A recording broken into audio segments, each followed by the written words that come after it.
जैन धर्म बौद्ध धर्म दुईटी धर्मर सिलेक्टेड प्रश्न गुड़ी को आम आलोचना करवा। प्रथम प्रश्न एठी जैन धर्मर प्रतिष्ठाता किए? ऋषभनाथ, नेमिनाथ, पार्श्वनाथ, महावीर। उत्तर होची ऋषभनाथ। फटाफट फटाफट आंसर दियो पिला माने। किए त्रयोविंश तीर्थंकर भावे प्रसिद्ध लाभ करथिले? पार्श्वनाथ, ऋषभनाथ, नेमिनाथ, महावीर। उत्तर होची पार्श्वनाथ 23तम तीर्थंकर। चतुर्जाम धर्म किए प्रचार करथिले? महावीर, नेमिनाथ, पार्श्वनाथ, ऋषभनाथ। उत्तर होची पार्श्वनाथ। जैन धर्मर शेष बा 24तम प्रचारक किए थिले? ऋषभनाथ, महावीर, नेमिनाथ, पार्श्वनाथ। उत्तर होची 24तम तीर्थंकर थिले महावीर। नेक्स्ट प्रश्न, केबे महावीर जन्म ग्रहण करथिले? ख्रीष्टपूर्व 536, 538, 540, 542। उत्तर होची 540। केउं स्थान रे महावीर जन्म ग्रहण करथिले? कपिलावस्तु, जिम्बिक ग्राम, कुंद ग्राम, राजगृह। उत्तर होची कुंद ग्राम। महावीर केउं नदी कूल रे दिव्य ज्ञान लाभ करथिले? ऋजुपालिका, निरंजना, गंगा, जमुना। उत्तर होची ऋजुपालिका। महावीर केउंठारे मृत्युवरण करथिले? पावा, कुशीनारा, मगध ना बैशाळे। उत्तर होची पावा ठारे से मृत्युवरण करथिले। महावीर केउंठारे दिव्य ज्ञान लाभ करथिले? कुंदग्राम, गया, जिम्बिक ग्राम, बैशाळे। उत्तर होची जिम्बिक ग्राम। पंच महाव्रत किए प्रचार करथिले? महावीर, पार्श्वनाथ, नेमिनाथ, ऋषभनाथ। पंच महाव्रत महावीर प्रचार करथिले। केबे महावीर मृत्युवरण करथिले? ख्रीष्टपूर्व 465, 460, 467, 468। उत्तर होची 468। जैन धर्म केते जन तीर्थंकर द्वारा परिपुष्ट होइतिला?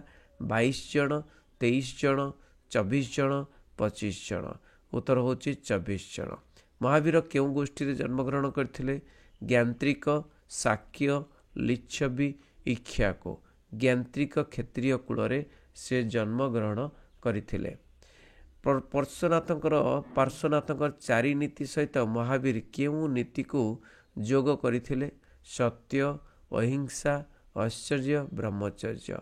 उत्तर होची ब्रह्मचर्य। महावीरंकर पितांक नाम किए? पिता किए थिले? शुद्धोधन, सिद्धार्थ, महाकाश्यप, वसुमित्र। उत्तर होची सिद्धार्थ।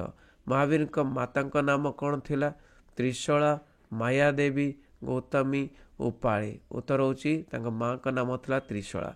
जैन धर्म गुड़िक केउं भाषा रे लेखा हवा द्वारा जैन धर्म को साधारण लोके सहजरे बुझी पारिले? अर्धमगधी, प्राकृत, मागधी ना संस्कृत। उत्तर होची अर्धमगधी। ओडिशार केउंठारे जैन गुंफा देखिबाकु मिले? रत्नगिरी, ललितगिरी, धौलीगिरी, उदयगिरी। उत्तर होची उदयगिरी। निम्नोक्त मध्यरु जैन धर्मर केउंटी एक ग्रंथ अटे? कल्पसूत्र, त्रिपिटक, संहिता, वज्रसूची। उत्तर होची कल्पसूत्र। नेक्स्ट प्रश्न, गोमतेश्वर बाहुबली मूर्ति केउंठारे देखा जाए? श्रवणबेलगोला, पावा, माउंट आबू, खंडगिरी। उत्तर होची श्रवणबेलगोला। ओडिशार केउं सम्राट जैन धर्म पृष्ठपोषक थिले? अशोक, खारवेल, मुकुंद देव, प्रतापरुद्र देव। उत्तर होची खारवेल। महावीर केउंठारे प्रथमे धर्म प्रचार करथिले? विपुलाचल, सारनाथ, पावा, बुद्धगया। उत्तर होची विपुलाचल। किए त्रिरत्न प्रचार करथिले?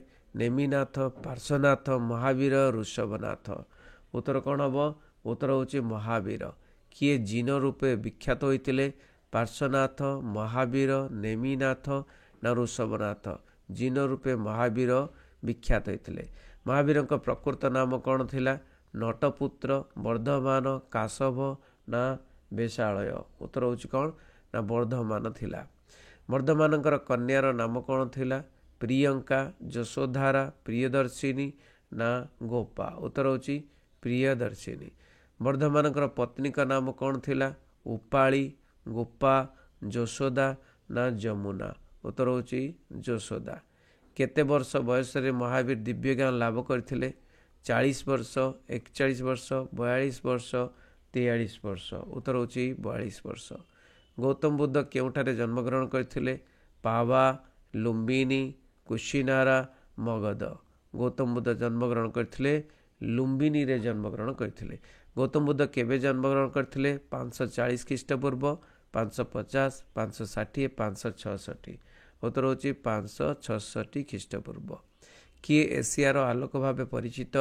ମହାବୀର, କବୀର, ଶ୍ରୀ ଚୈତନ୍ୟ, ଗୌତମ ବୁଦ୍ଧ। ଉତ୍ତର ହେଉଛି ଗୌତମ ବୁଦ୍ଧ। ବୌଦ୍ଧ ଧର୍ମର ପ୍ରତିଷ୍ଠାତା କିଏ?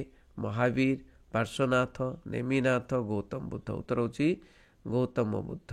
ଗୌତମ ବୁଦ୍ଧଙ୍କର ପିତାଙ୍କ ନାମ କ'ଣ ଥିଲା?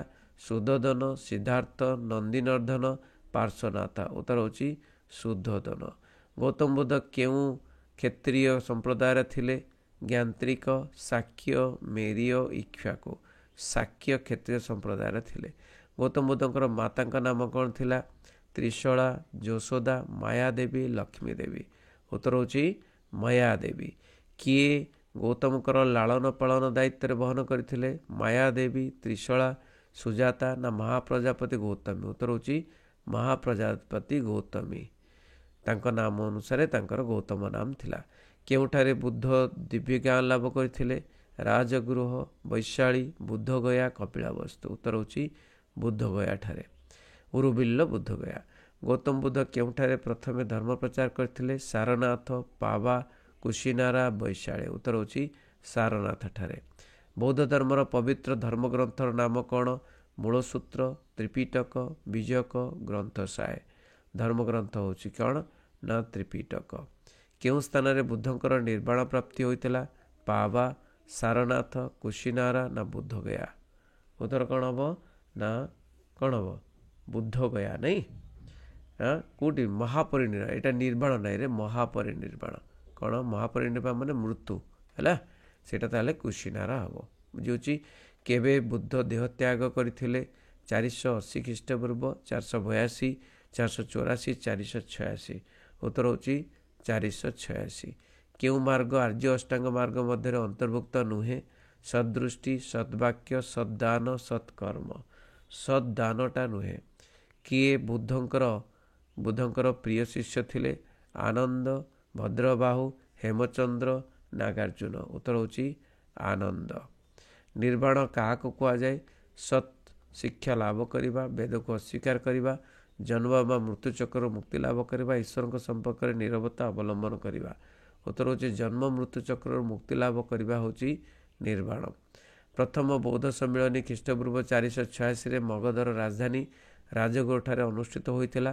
ଏହି ସମ୍ମିଳନୀରେ କିଏ ସଭାପତିତ୍ୱ କରିଥିଲେ? ମହାକାଶ୍ୟପ, କାଳାଶୋକ, ବସୁମିତ୍ର, ମୋଗଲିପୁତ୍ର ତିସା। କ'ଣ ହେବ? ନା ମହାକାଶ୍ୟପ। ଦ୍ୱିତୀୟ ବୌଦ୍ଧ ସମ୍ମିଳନୀ 387 ଖ୍ରୀଷ୍ଟପୂର୍ବ କାଳାଶୋକଙ୍କର ତତ୍ତ୍ୱାବଧାନରେ କେଉଁଠାରେ ଅନୁଷ୍ଠିତ ହୋଇଥିଲା? ରାଜଗୃହ, ପାଟଳିପୁତ୍ର, କୁଣ୍ଡଳବନ ବିହାର ନା ବୈଶାଳୀ। ଉତ୍ତର ହେଉଛି ବୈଶାଳୀ। ନେକ୍ସଟ ପ୍ରଶ୍ନ, ଖ୍ରୀଷ୍ଟପୂର୍ବ 250ରେ ଦ୍ୱିତୀୟ ବୌଦ୍ଧ ସମ୍ମିଳନୀ ପାଟଳିପୁତ୍ରଠାରେ ଅନୁଷ୍ଠିତ ହୋଇଥିଲା। ଏହି ସମ୍ମିଳନୀରେ କିଏ ସଭାପତିତ୍ୱ କରିଥିଲେ? ମୋଗଲିପୁତ୍ର ତିସା, ସାରିପୁତ, ଅଶ୍ୱଘୋଷ, ବସୁମିତ୍ର। ଉତ୍ତର କ'ଣ ହେବ? ନା ତୃତୀୟ ବୌଦ୍ଧ ସମ୍ମିଳନୀ କହିଛି ନା, ତେଣୁ ମୋଗଲିପୁତ୍ର ତିସା ତୃତୀୟ ବୌଦ୍ଧ ସମ୍ମିଳନୀ। କାଶ୍ମୀରର କୁଣ୍ଡଳବନ ବିହାରରେ ଅନୁଷ୍ଠିତ ଚତୁର୍ଥ ବୌଦ୍ଧ ସମ୍ମିଳନୀରେ କିଏ ଉପସଭାପତି ପଦ ମଣ୍ଡନ କରିଥିଲେ? କନିଷ୍କ, ଅଶ୍ୱଘୋଷ, ଅଶୋକ, କାଳାଶୋକ। ଉତ୍ତର ହେଉଛି କିଏ? ନା ଅଶ୍ୱଘୋଷ। ଓଡ଼ିଶାର ଉପସଭାପତି କହିଛି ନାହିଁ। ଓଡ଼ିଶାର କେଉଁଠାରେ ବୌଦ୍ଧ କୀର୍ତ୍ତି ଦେଖିବାକୁ ମିଳେ? କପିଳାସ, ଉଦୟଗିରି, ରତ୍ନଗିରି, ଖଣ୍ଡଗିରି। ଉତ୍ତର ହେଉଛି ବୌଦ୍ଧ କୀର୍ତ୍ତିମାନ ଦେଖିବାକୁ ମିଳେ ରତ୍ନଗିରିରେ। କିଏ ଭାରତୀୟ ଲୁଥର ଭାବରେ ପରିଚିତ? ଭାରତୀୟ ଲୁଥର ଭାବରେ ପରିଚୟ କିଏ? ଗୌତମ ବୁଦ୍ଧ, ମହାବୀର, ପାର୍ଶ୍ୱନାଥ, ଶଙ୍କରାଚାର୍ଯ୍ୟ। ଉତ୍ତର ହେଉଛି କିଏ? ଗୌତମ ବୁଦ୍ଧ। ଗୌତମ ବୁଦ୍ଧ କେଉଁଠାରେ ମହାପରିନିର୍ବାଣ ଲାଭ କରିଥିଲେ? କପିଳାବସ୍ତୁ, କୁଶୀନଗର, ଉରୁବିଲ୍ଲ, ସାରନାଥ। ଉତ୍ତର ହେଉଛି କୁଶୀନଗର ଠାରେ। ଜୈନ ଧର୍ମର ପ୍ରଥମ ତୀର୍ଥଙ୍କର କିଏ ଥିଲେ? ଜୈନ ଧର୍ମ ପ୍ରଥମ ତୀର୍ଥଙ୍କର ନେମିନାଥ, ପାର୍ଶ୍ୱନାଥ, ମହାବୀର, ଋଷଭନାଥ। ପ୍ରଥମ ତୀର୍ଥଙ୍କର ଥିଲେ ଋଷଭନାଥ ବା ଋଷଭଦେବ। ମହାବୀର କେଉଁଠାରେ ଜନ୍ମଗ୍ରହଣ କରିଥିଲେ? ପାବାପୁରୀ, ଉରୁବେଳ, କୁଶୀନଗର, କୁଣ୍ଡଗ୍ରାମ। ଉତ୍ତର ହେଉଛି କୁଣ୍ଡଗ୍ରାମରେ ସେ ଜନ୍ମଗ୍ରହଣ କରିଥିଲେ। ଗୌତମ ବୁଦ୍ଧଙ୍କର ମୂଳ ନାମ କ'ଣ ଥିଲା? ସିଦ୍ଧାର୍ଥ, ଶୁଦ୍ଧୋଧନ, ମହାବୀର, ଗୌତମୀ। ଉତ୍ତର ହେଉଛି ସିଦ୍ଧାର୍ଥ ଥିଲା। ପାର୍ଶ୍ୱନାଥଙ୍କ ଦ୍ୱାରା ପ୍ରଚାରିତ 4 ପ୍ରତିଜ୍ଞାରେ କେଉଁ ଗୋଟି ମହାବୀରଙ୍କ ଦ୍ୱାରା ଯୋଗ କରାଯାଇଥିଲା? ଅହିଂସା, ଅସ୍ତେୟ, ବ୍ରହ୍ମଚର୍ଯ୍ୟ, ଅପରିଗ୍ରହ। ଉତ୍ତର ହେଉଛି ବ୍ରହ୍ମଚର୍ଯ୍ୟକୁ ଯୋଗ କରାଯାଇଥିଲା। ମହାବୀରଙ୍କର ପିତା କେଉଁ ସମ୍ପ୍ରଦାୟର ମୁଖ୍ୟ ଥିଲେ? ଲିଚ୍ଛବୀ, ଜ୍ଞାନ୍ତ୍ରିକ, ଶାକ୍ୟ, ଇକ୍ଷ୍ୱାକୁ। ଉତ୍ତର ହେଉଛି ଜ୍ଞାନ୍ତ୍ରିକ ସମ୍ପ୍ରଦାୟର ସେ ମୁଖ୍ୟ ଥିଲେ। ଜୈନ ଧର୍ମର 23ତମ ତୀର୍ଥଙ୍କର କିଏ? ପାର୍ଶ୍ୱନାଥ, ନେମିନାଥ, ମହାବୀର, ଋଷଭନାଥ। ଉତ୍ତର ହେଉଛି ପାର୍ଶ୍ୱନାଥ। ମୋକ୍ଷ ପ୍ରାପ୍ତି ପାଇଁ ଜୈନ ଧର୍ମରେ କ'ଣ ପରାମର୍ଶ ଦିଆଯାଇଛି? ଚତ୍ୱାରି ଆର୍ଯ୍ୟ ସତ୍ୟାନି, ଆର୍ଯ୍ୟ ଅଷ୍ଟାଙ୍ଗିକ ମାର୍ଗ, ଚତୁର୍ଜାମ, ପଞ୍ଚମହାବ୍ରତ। ଉତ୍ତର ହେଉଛି ପଞ୍ଚମହାବ୍ରତ। ନାଇଁ, ମୋକ୍ଷ ପ୍ରାପ୍ତି ପାଇଁ। ଦ୍ୱିତୀୟ ବୌଦ୍ଧ ସମ୍ମିଳନୀର ସଭାପତି କିଏ ଥିଲେ? ନାଗାର୍ଜୁନ, ଅଶୋକ, ମୋଗଲିପୁତ୍ର ତିସା, ଧର୍ମକୀର୍ତ୍ତି, ପ୍ରଭାକର। ଉତ୍ତର ହେଉଛି କିଏ? ତୃତୀୟ ବୌଦ୍ଧ ସମ୍ମିଳନୀର ସଭାପତି ଥିଲେ କିଏ? ମୋଗଲିପୁତ୍ର ତିସା। ସମ୍ରାଟ ଅଶୋକ କେଉଁଠାରେ ଏକ ବୌଦ୍ଧ ସମ୍ମିଳନୀ ଆହ୍ୱାନ କରିଥିଲେ? ସାରନାଥ, ଲୁମ୍ବିନୀ, ନାଳନ୍ଦା, ପାଟଳିପୁତ୍ର। ଉତ୍ତର ହେଉଛି ପାଟଳିପୁତ୍ରଠାରେ। ଚତୁର୍ଜାମକୁ ପଞ୍ଚମହାବ୍ରତ କରିବା ପାଇଁ କେଉଁ ବ୍ରତଟି ସଂଯୋଜିତ ହୋଇଥିଲା? ବ୍ରହ୍ମଚର୍ଯ୍ୟ ବ୍ରତଟି। କେଉଁଠାରେ ଗୌତମ ବୁଦ୍ଧତ୍ୱ ପ୍ରାପ୍ତ ହୋଇଥିଲେ? ବାରାଣସୀ, ଉରୁବେଳ, ରାଜଗୃହ, କୁଶିନାରା। ଉତ୍ତର ହେଉଛି ଉରୁବେଳଠାରେ ବୁଦ୍ଧତ୍ୱ ପ୍ରାପ୍ତ ହୋଇଥିଲେ। ମହାବୀର କେଉଁଠି ଶେଷ ନିଶ୍ୱାସ ତ୍ୟାଗ କରୁଥିଲେ? କୁଣ୍ଡଗ୍ରାମ, ବୋଧଗୟା, ଉରୁବେଳ, ପାୱାପୁରୀ। ଉତ୍ତର ହେଉଛି ପାୱାପୁରୀ। ଜୈନ ଧର୍ମ ବୌଦ୍ଧ ଧର୍ମ ଆନ୍ଦୋଳନ କେଉଁ ଶତାବ୍ଦୀରେ ଦେଖାଦେଇଥିଲା? ଖ୍ରୀଷ୍ଟପୂର୍ବ 4ର୍ଥ, 5ମ ନା 6ଷ୍ଠ ନା 7ମ? ଖ୍ରୀଷ୍ଟପୂର୍ବ 6ଷ୍ଠ ଶତାବ୍ଦୀରେ ଦେଖାଯାଇଥିଲା। ଜୈନ ଧର୍ମରେ କେତେ ଜଣ ତୀର୍ଥଙ୍କର ଥିବାର ଜଣାଯାଏ? 20 ଜଣ, 21 ଜଣ, 22 ଜଣ, 24 ଜଣ। ଉତ୍ତର ହେଉଛି 24 ଜଣ। ଜୈନ ଧର୍ମର 24ତମ ତୀର୍ଥଙ୍କର କିଏ ଥିଲେ? ମହାବୀର, ଋଷଭନାଥ, ନେମିନାଥ, ପାର୍ଶ୍ୱନାଥ। ଉତ୍ତର ହେଉଛି ମହାବୀର। ଜୈନ ଧର୍ମର ଶ୍ରେଷ୍ଠ ପ୍ରଚାରକ କିଏ ଥିଲେ? ଚନ୍ଦ୍ରଗୁପ୍ତ ମୌର୍ଯ୍ୟ, ଖାରବେଳ, ପାର୍ଶ୍ୱନାଥ, ମହାବୀର। କିଏ ଥିଲେ ଶ୍ରେଷ୍ଠ ପ୍ରଚାରକ ବୋଲି କୁହାଯାଇଛି? ତେଣୁ ଉତ୍ତର ହେଉଛି କିଏ? ନା ମହାବୀର। ମହାବୀର କେଉଁ ନଦୀ କୂଳରେ ତପସ୍ୟା କରୁଥିଲେ? ଆଧ୍ୟାତ୍ମିକ ଜ୍ଞାନ ଲାଭ କରିଥିଲେ? ନିରଞ୍ଜନା, ରଜ୍ଜୁପାଳିକା, ସରଜୁ, ଗଙ୍ଗା। ଉତ୍ତର ହେଉଛି ରଜ୍ଜୁପାଳିକା ନଦୀ ପାଖରେ। ମହାବୀର ବର୍ଷରେ 8 ମାସ ଧର୍ମ ପ୍ରଚାର କରୁଥିଲେ ବୋଲି କେଉଁ ଗ୍ରନ୍ଥରୁ ଜଣାପଡ଼େ? ଭଗବତୀ ସୂତ୍ର, ଅଙ୍ଗ, ଜୈନ କଳ୍ପସୂତ୍ର ଆଉ ଉପାଙ୍ଗ। ଉତ୍ତର ହେଉଛି ଜୈନ କଳ୍ପସୂତ୍ର। ମହାବୀର କେଉଁ ନୀତି ଉପରେ ସର୍ବାଧିକ ଗୁରୁତ୍ୱ ଆରୋପ କରିଥିଲେ? ଅହିଂସା, ସତ୍ୟ, ବ୍ରହ୍ମଚର୍ଯ୍ୟ, ଅପରିଗ୍ରହ। ଉତ୍ତର ହେଉଛି ଅହିଂସା। ଜୈନ ଧର୍ମର ଶ୍ୱେତାମ୍ବର ଗୋଷ୍ଠୀର ଅଧିନାୟକ କିଏ ଥିଲେ? ଉପାଳି, ନେମିନାଥ, ଭଦ୍ରବାହୁ, ପାର୍ଶ୍ୱନାଥ। ଉତ୍ତର ହେଉଛି କ'ଣ? ନା ଭଦ୍ରବାହୁ। ଅର୍ଦ୍ଧ ମଗଧୀ ଭାଷାରେ ଲିଖିତ ଏବଂ 12ଟି ଗ୍ରନ୍ଥରେ ସନ୍ନିବେଶିତ ମହାବୀରଙ୍କ ଧର୍ମବାଣୀକୁ କ'ଣ କୁହାଯାଏ? ଅପଭ୍ରଂଶ, ନିକାୟ, କଳ୍ପସୂତ୍ର, ସୂତ୍ରାଙ୍ଗ। ଉତ୍ତର ହେଉଛି ସୂତାଙ୍ଗ କୁହାଯାଏ। ନେକ୍ସଟ ପ୍ରଶ୍ନ, ପାଲି ଭାଷାରେ ଲିଖିତ ଜୈନମାନଙ୍କର ପ୍ରାଥମିକ ଗ୍ରନ୍ଥଗୁଡ଼ିକ କେଉଁ ନାମରେ କଥିତ? ଅପଭ୍ରଂଶ, ସୂତାଙ୍ଗ, କଳ୍ପସୂତ୍ର, ନିକାୟ। ଉତ୍ତର ହେଉଛି ଅପଭ୍ରଂଶ। ଜୈନ ଗ୍ରନ୍ଥ ଜୀବନ ଚିନ୍ତାମଣି କେଉଁ ଭାଷାରେ ଲିଖିତ? ଓଡ଼ିଆ, ତେଲୁଗୁ, ତାମିଲ, ସଂସ୍କୃତ। କେଉଁ ଭାଷାରେ? ନା ଉତ୍ତର ହେଉଛି ତାମିଲ ଭାଷାରେ ଲିଖିତ। ଗୋମତେଶ୍ୱର ନାମରେ ପରିଚିତ ବାହୁବଳୀ ମୂର୍ତ୍ତିଙ୍କୁ କିଏ ନିର୍ମାଣ କରିଥିଲେ? ଆନନ୍ଦ କୁମାର ସ୍ୱାମୀ, ଚାମୁଣ୍ଡାରାୟ, ମହାବୀର, ଖାରବେଳ। ଉତ୍ତର ହେଉଛି ଚାମୁଣ୍ଡାରାୟ। ଗୌତମ ବୁଦ୍ଧଙ୍କର ପତ୍ନୀଙ୍କ ନାମ କ'ଣ ଥିଲା? ମହାଦେବୀ, ତ୍ରିଶଳା, ଯଶୋଦା ନା ଯଶୋଧାରା? ଉତ୍ତର ହେଉଛି ଯଶୋଧାରା।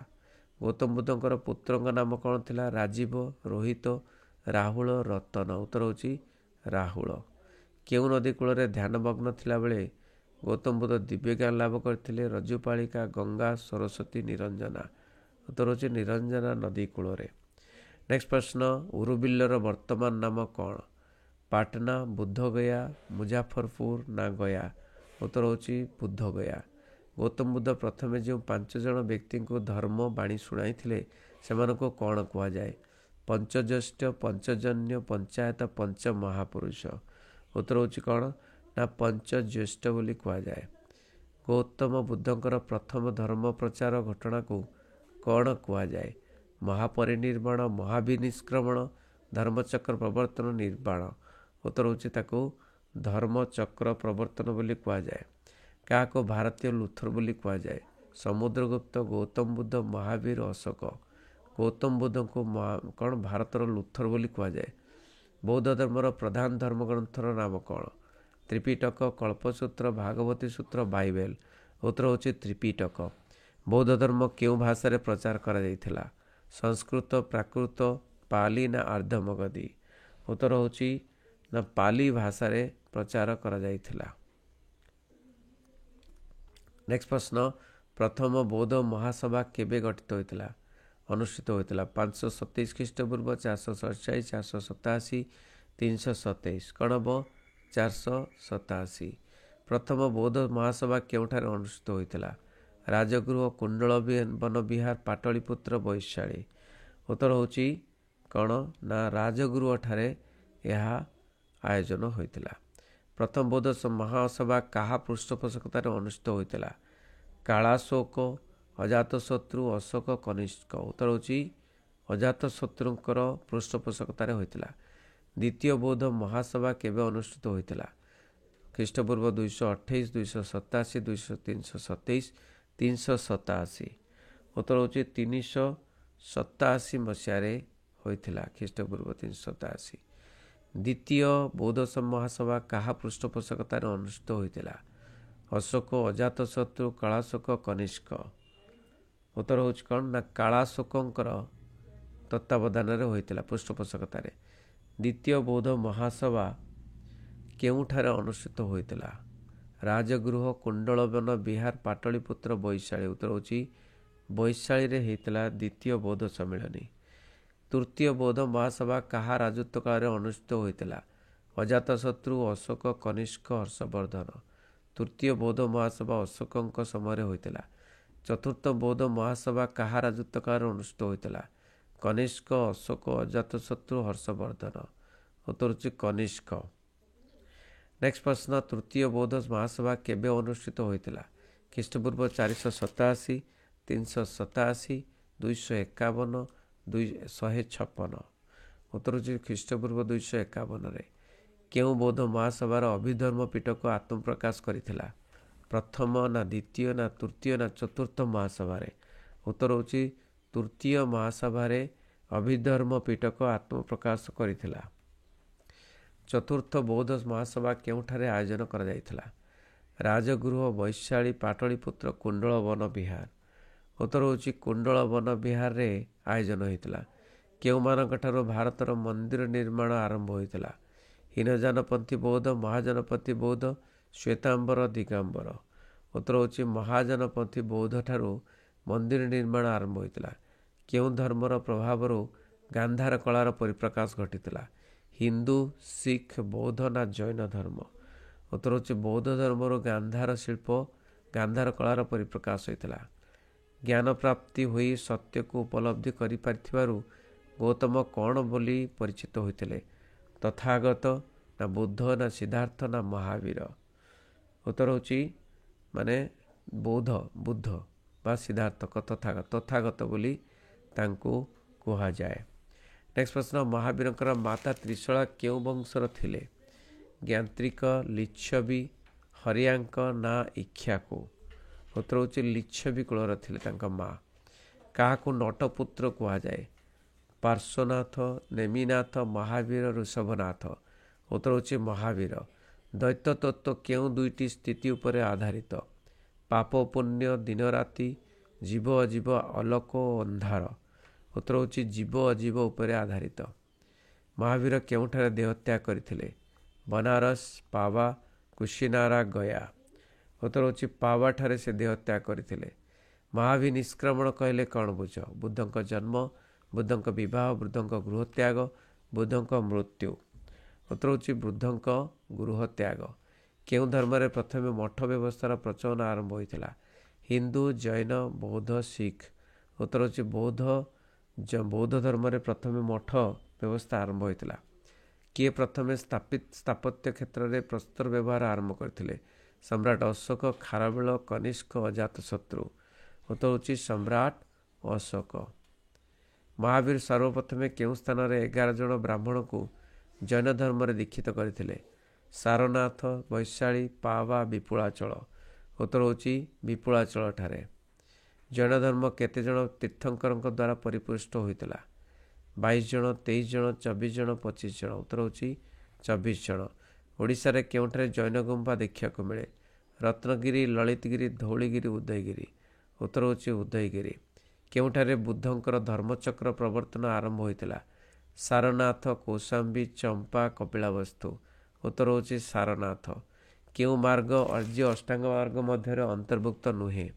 ସଦୃଷ୍ଟି, ସଦ୍ବାକ୍ୟ, ସଦ୍ଦାନ, ସଦ୍ଧ୍ୟାନ। ସଦ୍ଦାନ। କିଏ ବୁଦ୍ଧଙ୍କର ପ୍ରିୟ ଶିଷ୍ୟ ଥିଲେ? ଆନନ୍ଦ, ଭଦ୍ରଭାଉ, ହେମଚନ୍ଦ୍ର, ନାଗାର୍ଜୁନ। ଉତ୍ତର ହେଉଛି ଆନନ୍ଦ। ପ୍ରଥମ ବୌଦ୍ଧ ସମ୍ମିଳନୀ କିଏ ସଭାପତିତ୍ୱ କରିଥିଲେ? ବସୁମିତ୍ର, ମହାକାଶ୍ୟପ, କାଳାଶୋକ, କାଳବର୍ଣ୍ଣ ନା ମୋଗଲିପୁତ ତିସା।